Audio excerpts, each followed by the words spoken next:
My name is Bruce Allen West, and I was an electrician in the Navy. I was drafted. I went into the military. I was happy to go in. Went to the Mediterranean first, and then up to the North Atlantic, and then down to the Caribbean. And it was a lot of work, a lot of hours when we were underway. But the exposure to the equipment that we had at 20 years old and what they put us in charge of was phenomenal. But got out, came home, went to school on the GI Bill, which proved to be very beneficial, not only in the Navy, but when I got out. I was the youngest master electrician in the state of Florida for a while. The things that the Navy gave me was solidarity to commitment. It's a great career path. You know, and you feel like when you think about you protecting your family and your people, it's good. My name's William Quirk, nicknamed Bill. I spent 22 years in the Air Force. I was a pilot, electronics type officer, and then I was a missile squadron commander. I graduated from the pilot training in 1944, and I went to Europe at the end of the war in 1945. I took the exams and became regular Air Force. I got the regular Air Force commission. And then I just stayed in until December of '64. I loved every minute of it. Learn discipline, you learn trades, you learn how to be a better person. So, yeah. But we've been blessed. We're very blessed. We really are. We go to Catholic Mass and thank God all the time. Oh, no. Forget it. Thank you. I'm Bobby Rountree. My Navy call sign was Tree, and I graduated from the Naval Academy in 1982, entered active duty service in May of '82, and served until December of 2002. After my first deployment in 1988, I was selected to go to Top Gun, where just like the movie Top Gun, we were playing the bad guys against the fighters, teaching them tactics and what they did well and what they did wrong. This is the squadron photo when I was the commanding officer. So we flew F-18 Hornets. This is our squadron, the Nighthawks. There's about 250 people. That's me in the front. Then I brought my logbook. It's pretty fat. For a fighter pilot, that's pretty fat, 4 books. And then I just tabbed the one flight. September 11th, here's my flight. Our carrier air wing commander, Captain Dom, called me and said, Tree, you're going to be the senior pilot, taking 8 Hornets, fully armed. You're going to New York City. You're going to set up a wall of fighters. And all the planes in the U.S. are getting grounded. We don't know if anything's getting hijacked from Europe. And he said, so you're going to do your thing, and your orders are anything on your radar heading west to the U.S., shoot it down. And I said, anything? He said, anything.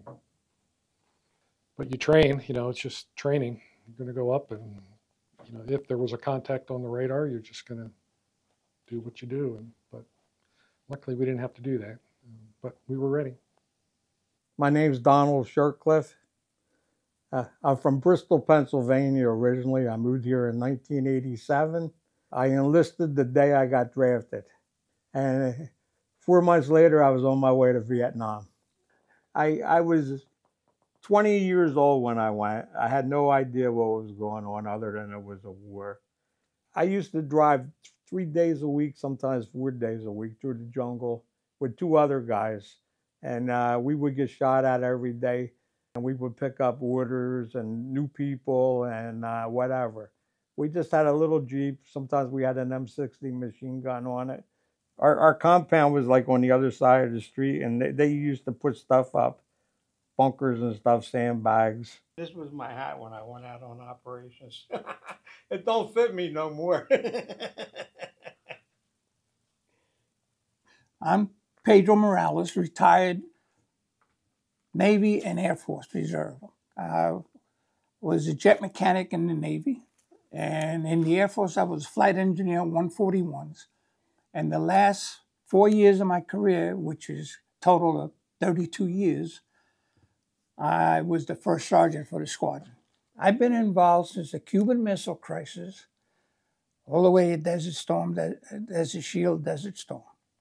I was fortunate that I got into the 702nd, fantastic squadron.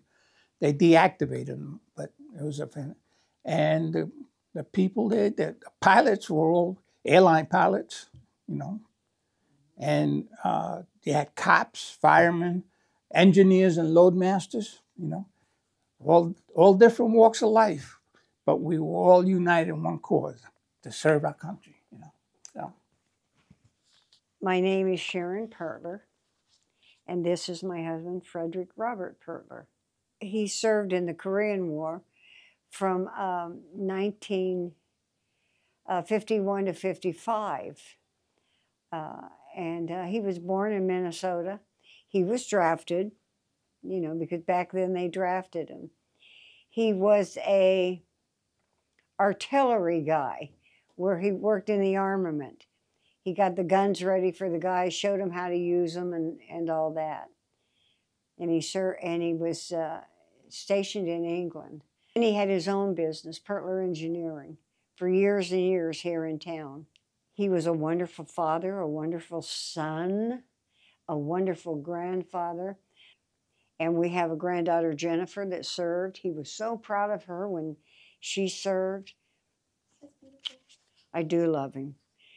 The best father in the world, best grandfather. I'm Valerie Redmond. We're here to talk about my father-in-law. And I'm Eddie Redmond Jr. with a world of memories of my father and growing up in this town 74 years ago. He was a second-class petty officer. He was a yeoman, which was actually just a secretary.